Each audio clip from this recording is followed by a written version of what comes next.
Teve gente que disse que você estava tentando afrontar e gente que disse que era uma jogada de marketing. Você ouviu isso também, né? Não, eu já... Olha só, pessoal, essa expressão aqui, ó, nesse momento fica muito claro que ele sente medo. Você pode achar que é uma expressão de surpresa, mas eu vou te explicar o porquê que é diferente de surpresa e por que ele está sentindo medo, será, nessa ocasião. Olá pessoal, meu nome é Newton e eu estou aqui novamente a pedido de vocês. Eu não sei de onde vocês arrumam esses pedidos insanos para fazer análises de linguagem não verbal, mas eu faço com muito prazer, afinal de contas os nossos vídeos têm cunho educativo. A ideia aqui é fazer de você um grande comunicador, fazer com que você aprenda cada vez mais a arte da persuasão através das expressões não verbais.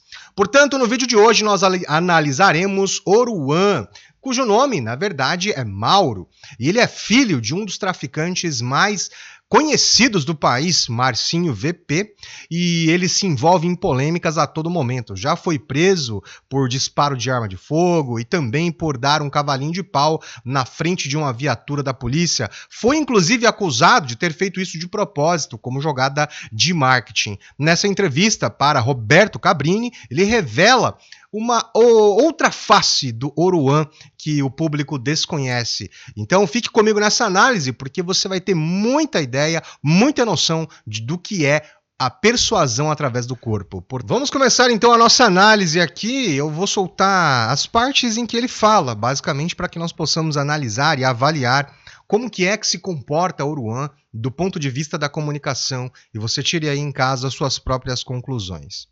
Retoques. Eu sei que você não gosta muito de como a mídia costuma.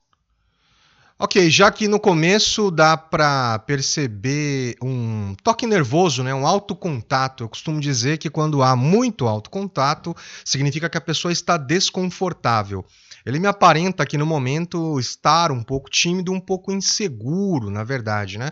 Quando você começa a procurar coisas para se ajeitar, por exemplo, se eu estivesse nervoso aqui, talvez eu estivesse arrumando a minha gravata. Sabe quando você fica nervoso e começa a fazer assim com as mãos? Isso tudo são sinais de nervosismo, de insegurança. Então aqui me parece que ele está um pouco tímido, ainda se soltando, mas aqui ele não está confortável não.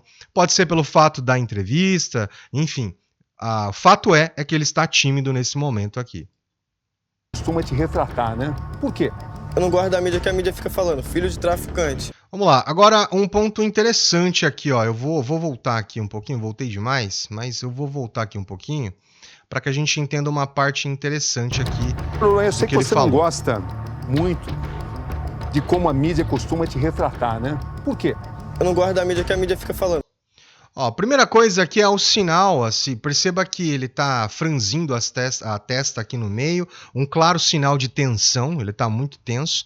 Este olhar para o lado, tá vendo que ele está olhando na horizontal, na altura dos ouvidos, ele fala, a mídia fica falando que eu sou filho de traficante e etc e tal. Então nesse momento aqui ele está realmente acessando relatos, ouvindo discussões, ouvindo pessoas falando isso. Ele está se lembrando dos sons aqui claramente. Filho de traficante. Olha só, essa olhada para baixo. Quando você olha para baixo, em geral, pode significar um sinal de vergonha ou desaprovação, né? Ele está aqui numa linguagem corporal bem retraída. Ele está, sabe, com os braços cruzados, os movimentos bem fechados, significa que ele está tímido ainda para a entrevista, e o fato de ele olhar para baixo significa uma desaprovação. Talvez ele esteja falando assim, eu me sinto envergonhado quando as pessoas falam que eu sou filho de traficante, ou às vezes até em desaprovação aos crimes que o pai cometeu. Enfim, de toda forma é um sinal de vergonha aqui que ele está com a cabeça baixa. Como assim diferente? Ó os filhos de traficante. Ó. Aqui, olhar para baixo. Não, mano. Nós já aprendemos a lidar com isso, chefe. Estão acenando pra você. Você é um ídolo, as crianças te adoram, por exemplo. Se eu andar na rua aí, chefe, não dá nem pra andar. Invejoso sai do meu pé, sai pra lá, cê só fica... É onde vive cercado pelos manos e parceiros. Pelo irmão Lucas. Qual a razão do sucesso dele? Fé, perseverança. E não se intimidar. Nada me intimida, olha a minha história, olha a minha vida. Nada me intimida, olha a minha história, olha a minha vida. Então, mais uma vez, olhando para baixo, em sinal de que não está tão seguro do que ele está falando. O que eu estou dizendo aqui é que ele não está congruente com o que ele propriamente está falando. Nada mais me intimida, não me parece ser uma afirmação convicta. Nada mais me intimida, olha só a minha história, ele fala. Então, pelo que eu tô vendo aqui de linguagem corporal, não é bem assim, né? Deve haver coisas que o intimidam certamente. Só tudo que eu já passei. Vocês estão juntos isso para sempre. Com certeza, não abandona. Ah, olha só, interessante. O Cabrini pergunta aqui nesse momento, vocês estão juntos para sempre. Vocês estão juntos para sempre. Aí eu quero que você preste atenção nos ombros do irmão do Oruan, que esse tá de camiseta preta, tá? E não se Os intimidar. ombros, preste Nada me atenção. intimida. Para sempre. Com certeza. Olha só, nesse exato momento que eu pausei o vídeo para vocês, você pode perceber que ele levanta, com certeza, com certeza. Esse shrug, quando a gente fala levantar os ombros, assim significa, o shrug é em inglês, né? E esse movimento de shrug significa que não está tão certo assim. Eu costumo brincar, por exemplo, se eu falar uma coisa para você e você falar, ah, não sei. Se você ficar com os ombros parados, é estranho, porque é um movimento natural do não sei. Você não acredita ou não tem certeza. Não sei, talvez, não tenho certeza. Então, esse aqui é um sinal muito natural. Então, o Cabrini pergunta, vocês estão juntos para a vida inteira? Ah, com certeza. Com certeza. Então significa que inconscientemente ele traz ali uma incerteza. Eu estou dizendo que ele vai abandonar o irmão dele? Não é nada disso. O que eu estou dizendo é que talvez ele tenha pensado em tantas coisas erradas, tantas cagadas que o irmão tenha feito e ele fala assim, só o tempo vai dizer, né, se eu vou ficar até o final, se eu vou aguentar ficar com ele até o final. Mas, de toda forma, é uma incongruência aqui. Abandona. Eu falo pra ele. É minha família, porque se fosse outro... E ele continua, porque é minha família, porque se fosse outro, não sei não, tá vendo? Então, esse movimento aqui é importante que vocês vejam. Assim, me dá muito trabalho, já tinha ido embora há muito tempo. E pela namorada Fernanda. Minha primeira namorada. A sua primeira namorada? É a primeira namorada. E única. Tá, aqui ele demonstra um pouquinho de... tá um pouco envergonhado, mas ele tá dando um sorrisinho de felicidade. Aqui uma microexpressão de felicidade, tá, pessoal? Vou mudar a câmera de lado aqui para vocês verem melhor. Mas ele tem uma microexpressão de felicidade aqui nesse canto do lábio. Se você consegue ver, consegue perceber, nesse canto aqui tem uma microexpressão de felicidade. Vamos ver se perdura, né? Quais são os planos do casal? Ter filho, casar logo, que ele já me pediu em noivado. Ah, é? Vai ter casório? Vai, com certeza. De papel passado? Lógico, chefe. A moda antiga? Claro, chefe, é. Por que claro? Porque também... Tá, muito bem. Agora, nesse momento aqui, quando ele fala isso, você vê um sinal clássico e claro de felicidade genuína, tá?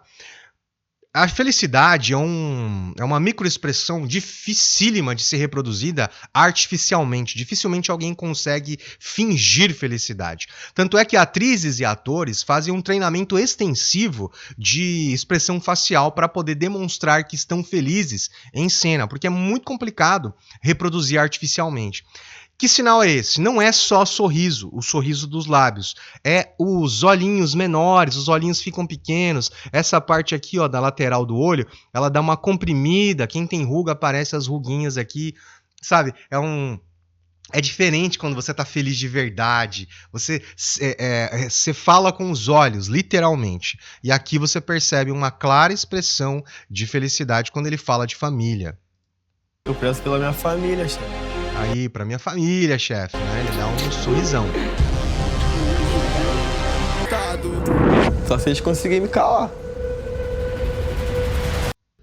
Aqui tem duas expressões bem interessantes, duas expressões que elas se contrapõem, é como se fossem movimentos opostos. A primeira delas, que eu quero que você repare, é o seguinte, quando ele coloca o rosto para trás, né, só se eles conseguirem, né, então esse movimento aqui, ó, Eu vou mostrar novamente para vocês aqui, vamos lá. Só se eles conseguirem me calar. Aqui, ó, percebeu? Quando ele volta o pescoço para trás um pouquinho, ele volta um pouquinho o pescoço para trás, depois vai pra frente Só se novamente. eles conseguirem me calar. Aí, ó. Né? Quando ele vai para trás com o pescoço, isso aqui é um sinal de afronta. Então, imagina que você vai, por exemplo, sei lá, você tá discutindo com alguém, você não vai falar assim, e aí, o que foi? O que é? O que é? Né? Então você costuma, você não, né? O ser humano em geral, ele tem essa postura de desafiador. Então quando você coloca o queixo para cima, assim, em sinal, isso é um desafio. Agora, olha só o que acontece logo em seguida. Ele faz isso e depois ele faz uma outra coisa, olha só. E aí, imediatamente, ele baixa a cabeça. Então, esse baixar de cabeça já é um sinal de vergonha, já é um sinal de desconforto, já é um sinal até de medo, muitas vezes. Então, eu não sei o que se passou na cabeça dele, mas fato é que ele foi para ser desafiador, lembrou de alguma coisa e voltou a baixar a cabeça. Isso é importante você notar. Quem quer te calar? Quem?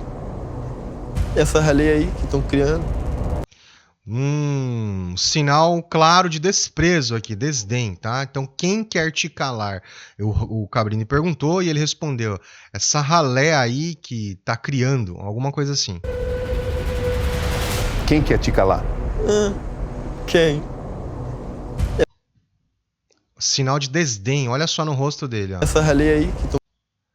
Ah, tá vendo quando é o sinal de nojo, sabe? Então, essa ralé aí que tá se criando, essa ralé que tá se criando, ou que tá criando, né? Eu não sei exatamente o que ele quis dizer, mas provavelmente tem a ver com os homens da lei, ou enfim, né? Ele tá generalizando aqui, mas ele tem desdém, ele realmente tem aversão, nojo às leis, ou à sociedade como impositora de leis sobre ele. E aí fica muito claro, uma coisa importante a se dizer para vocês, o arquétipo que ele traz, tá? Quem estuda comigo sabe muito bem que os arquétipos, eles são como as pessoas te veem. Pessoas bem-sucedidas têm arquétipos muito bem definidos. E quando você vai fazer a sua comunicação, é importante que você respeite o seu arquétipo para que as pessoas tenham conexão com você. E o arquétipo dele aqui está muito claro. O arquétipo dele é o fora da lei. O fora da lei é aquela pessoa que, minha vida, minhas regras. Eu faço minhas regras, faço o que eu quero, mando, desmando. E também o arquétipo do amante, pela parte da ostentação. Então, fora da lei e amante são dois arquétipos fortíssimos. E ele traz os dois com muita veemência para as câmeras ou para as apresentações dele. Está explicado o sucesso da comunicação do Oruan. Então, mas nesse momento aqui eu queria que você percebesse a expressão de desprezo no rosto dele. Do trap nacional, cria do Rio de Janeiro, uma pessoa boa. E qual a diferença entre o verdadeiro Mauro e o personagem Oruan? O Mauro só quer ter a família dele toda unida. Pum. Ok, aqui nesse momento, olha só, o Cabrini pergunta qual que é a diferença entre o Mauro e o Oruan. E aí, nesse momento aqui, ele também demonstra uma felicidade genuína. Olha os olhinhos pequenininhos, o sorrisão no rosto. Mesmo ali que ele esteja com a boca fechada, dá para perceber que ele tá numa felicidade genuína. Então, quando ele fala de família, ele é bem natural na gesticulação, ele tem os movimentos ali que acompanham o que ele tá falando. Ele só queria ver a família unida, né? Então, assim, nesse momento, percebe-se que ele está sendo muito genuíno aqui na declaração dele. O pai, a mãe, todo mundo, os irmãos. Olha a felicidade. Oruan, que é um Grêmio. Mas sim, o VP foi um bom pai? Um ótimo pai. Um exemplo de pai pra mim. Tipo, meu tudo.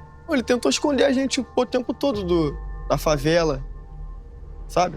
Tentou esconder a gente do morro, tirar a gente do morro pra que a gente não olhasse aquilo ali, não visse aquilo ali e queresse aquilo ali pra gente, sabe? Eu não escolhi o pai que eu tenho. Se eu fosse escolher o pai que eu tenho, eu escolheria meu pai. Tudo isso que você conquistou é com a sua música ou tem a participação do seu pai também? Pô, tudo com a minha música, chefe. Eu não tinha nada. Tá bom, olha só. Ele tá sendo um tanto quanto irônico aqui. Perceba o seguinte, ó, quando ele fala do pai dele, uma coisa importante a se notar é as pausas. Quando você tá falando a verdade, geralmente você tem um discurso mais fluido. Você fala as palavras, você diz sem muita reticência, ou seja, sem muita interrupção. Eu não estou dizendo que ele está mentindo, mas ele está precisando aqui escolher bem as palavras, ele está tendo um cuidado especial ao mencionar a questão do pai dele ser o Marcinho VP. Enfim, ele tenta dizer que ele foi um excelente pai e tudo mais, e logo depois ele vem e fala assim, mas eu não escolhi o pai que eu tenho. E se eu tivesse que escolher, eu escolheria o meu pai mesmo. Enfim, tá vendo que a retórica dele, nesse caso aqui, ele não tá tão clara. Portanto, pode ser um sinal, sim, de que ele tá escolhendo melhor as palavras, que talvez não tenha sido um super paizão, mas que ele não desaprova. Isso que é importante dizer, beleza? Então vamos dar continuidade aqui. Nada, né, antes. Tudo que tem aqui. Pô, tudo Esse estilo de vida, que é uma vida confortável. Eu não tinha nada antes. Se hoje eu consegui conquistar o mundo, consegui conquistar o Brasil, foi porque meu pai, ele me ensinou o caminho certo. Ele falou, filho, você tem que trabalhar, você tem que estudar, você tem que ser honesto com as pessoas, você tem que ser humilde. Você sabe que até hoje existem pessoas que questionam você ter ido a um grande show com a camisa escrito Liberdade e com a foto do seu pai, né? Mano, eu só fui com a foto do meu pai, mano. Meu pai. O fato de eu ser filho do Marcinho, eu consegui superar as expectativas, sabe, chefe? Eu consegui superar as estatísticas, eu consegui conquistar o mundo, sabe? Com todo mundo dizendo não pra mim. Você poderia hoje ser mais uma estatística. Eu poderia ser hoje um traficante, um bandido. Vítima de tiroteio. Poderia ser um ladrão. Mas eu escolhi outro caminho, chefe. Eu escolhi a música. Você já se sentiu seduzido pelo mundo do crime? Qualquer jovem, mano. Do Rio de Janeiro, mano. Tá bom, olha só. Sobre essa última parte que a gente acabou de ver, o que me estranha um pouco, e é uma leve estranheza, tá? Pode ser um achismo, chame do que quiser, mas assim, ele, quando fala do pai em específico, ele dá uma focada melhor. Então, durante toda a entrevista, desde que começou, ele tem um olhar bem vago, ele olha para cima, olha para baixo, olha para um lado, olha para o outro. Quando vai falar do pai ou de como ele conseguiu a fortuna dele, se foi só através da música ou se o pai também ajudou, enfim, ele já foca, ele já olha diretamente para o entrevistador, que é o Cabrini nesse caso. Isso tem alguma coisa a ver, Newton? Pode ser que sim. O que acontece? Quando você tem a necessidade de persuadir, você precisa olhar a pessoa para quem você está querendo convencer. E se você... entende o seguinte, ele tem um padrão, que é não olhar, não focar. Ele é uma pessoa meio acelerada de pensamento, né? Então ele olha para cima, olha para baixo, fica olhando para o nada, como agora, por exemplo, ele está olhando para o nada aqui, um olhar vazio. E aí, de repente, você responde uma pergunta olhando diretamente, isso pode ser uma bandeira vermelha. Pode dizer assim, opa, peraí, ele está tentando persuadir aqui nesse ponto. Então ele está tentando convencer. Mais uma vez, quem sou eu para dizer se é mentira ou verdade?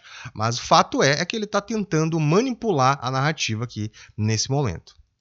Mano, já olhou pro crime e já tipo, pensou, queria ser bandido, bah. Aí, ó, ele não foca mais, ele olha para lá, para cá. Ele deslumbra, mano. Graças a Deus eu sempre tive a mente muito boa, sabe? E minha mãe... Sua mãe é uma figura muito importante na sua vida. Minha mãe é a figura mais importante, tipo, da minha vida. Pra mim, chega a ser até mais do que meu pai, sabe? Porque meu pai, mas a vida toda eu tive meu pai preso. Minha mãe foi mãe e pai pra mim. Se o filho do Márcio, pô, pegar uma arma, aparecer com uma arma, ele é o Pablo Escobar. É isso que eles querem dizer, chefe. Mas, na verdade, eu sou só um garoto, um artista, como qualquer outro. Na verdade, eu sou só um garoto, um artista como qualquer outro. Ali dá pra ver um sinal de ironia também, né? Ele sabe que não é tão inocente assim como ele quer pintar ali. Ele mesmo tem consciência disso. É isso que eles querem dizer, chefe. Mas, na verdade, eu sou só um garoto, um artista, como qualquer...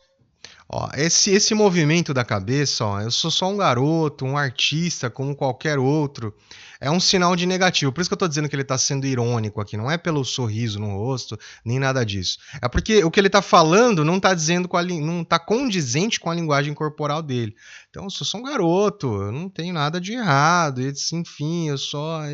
Percebe? Então, quando você tá falando uma coisa afirmativa e dizendo não com a cabeça, é um sinal de negativa, então é incongruente. Então ele está muito claramente aqui sendo irônico até, porque, convenhamos, ele sabe que ele não é mais um garoto inocente, não é verdade? Então, por que você deu um cavalo de pau diante de uma viatura da Polícia Militar? Eu ia fazer só um conteúdo. Não foi, tipo, para dar um cavalinho de pau. Mas sério que o carro saiu. Quando o carro saiu... Tá, só que o carro saiu, ele dá um sorrisinho ali, ó. Vamos lá, de novo. Polícia Militar. Eu ia fazer só um conteúdo. Não foi, tipo, para dar um cavalinho de pau.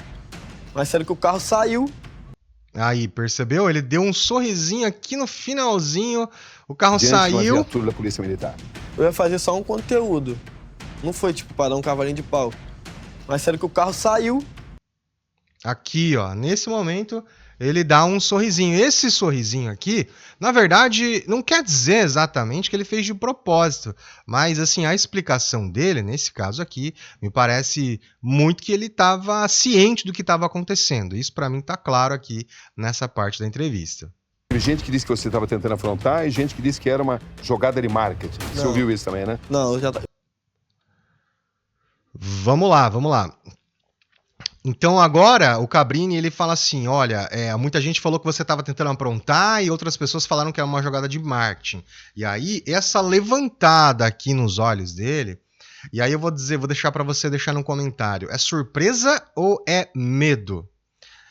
Tem uma diferença. As duas elas podem até se parecer no que diz respeito aos olhos, porque tanto no espanto quanto no medo, a tendência é que você abra os olhos, com uma diferença, a movimentação labial, tá? No caso aqui, é um claro sinal de medo, né? Medo por quê? Fui descoberto, o pessoal tá sabendo mais do que eu imaginava.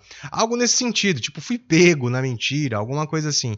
Mas, analisando a situação, pensa só, ele ia lançar um álbum muito perto daquela data. E aí, pode ser que ele até não tenha premeditado a situação, mas uma vez que aconteceu, ele sabia claramente que aquilo ia aumentar o hype dele, ia fazer com que ele viralizasse, etc e tal. Então, nesse caso aqui, ele está mostrando aqui um certo medo, mas no sentido de fui pego, né? Então não é uma surpresa aqui, é um sinal de medo, nesse caso aqui. A boca não tá aberta, né?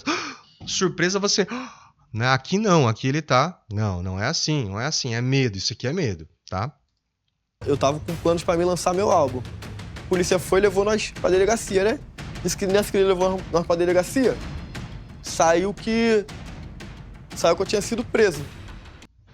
Muito bem, ó. Nessa parte aqui que ele acabou de falar, saiu que eu tinha sido preso. Então, essa pausa, percebe? Igual eu falei anteriormente, numa retórica, quando você tá muito confiante naquilo que você vai dizer, raramente as palavras elas ficam picadas. A pessoa ela vai e dispara as palavras. Um exemplo que eu dou pra você é quando ele falou da mãe, por exemplo. A minha mãe é a coisa mais importante pra mim, até mais que meu pai. Perceba que ele falou direto, falou rápido, falou conciso, sem interrupções. E aqui, ele precisa parar, pensar. E aí, eu fui preso. E aí, percebe? Então fica uma coisa mais picada, ou seja, ele está escolhendo melhor as palavras. É uma bandeira vermelha de uma narrativa não 100% verdadeira. Aproveitou? Já pra lançar o álbum. Aproveitou? Mas não foi nada proposital, Pausa. tipo, pra fazer aquilo, não. Pra E fazer dias aquilo lá. depois, Você é um contestador. Eu sou um contestador. Por que você contesta? Eu não vim aqui ser só mais uma, não vim pra mim falar o que eu penso. Pra mim, eu falar pelos... O que me chama bastante atenção assim, é o movimento dos olhos dele. Perceba que em nenhum momento ele foca, ele olha para um lado, olha para o outro. Enfim, isso é um claro sinal de um... Ou o cérebro dele trabalha a mil realmente, ele tá um monte para lá e para cá, andando nos pensamentos, ele é muito acelerado.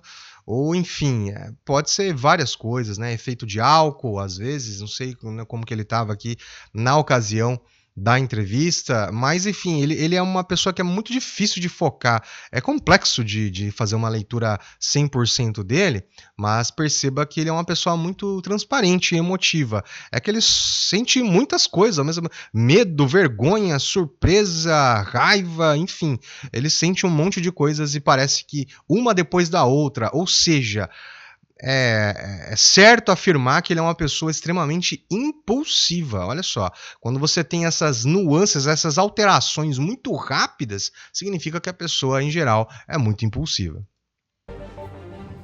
favelado, da onde que é da minha realidade. Se os presos não têm voz, se meu pai não tem voz, eu vou fazer uma música por preso, para que ele tenha voz. Você nunca vai parar de fazer isso? Nunca vou parar de fazer música. Bom, vamos lá, pessoal. Não tem muito mais o que falar ali. Depois dessa parte, ele simplesmente encerra a entrevista, canta um trechinho de uma música ali para o Roberto Cabrini. Mas fato é que Oruan é uma figura complexa. E se eu puder dizer para você, ele tem muitos méritos, sim, como artista. Eu acho que ele encontrou o arquétipo perfeito para fazer uma comunicação congruente, uma comunicação eficaz. Eu vejo que ele é uma pessoa com muitas cicatrizes, muito surrado pela realidade que lhe foi imposta. A ascensão meteórica também não ajudou. Não sei se ele usa drogas ou, enfim, é difícil pensar que o pessoal que trabalha nesse meio não tem acesso. Então, acesso eu sei que ele tem. Agora, se ele é usuário ou não, isso eu já não posso dizer. Fato é que ele me parece uma pessoa extremamente acelerada. E no que diz respeito à entrevista, eu acredito que ele foi muito congruente ao falar da família dele. Ele realmente gosta muito da família, ele gostaria que a família estivesse toda junta, e é uma pessoa que me parece não ter muitos julgamentos com relação a atitudes das outras pessoas, mas ele leva muito em consideração o afeto que ele tem para um e para com o outro.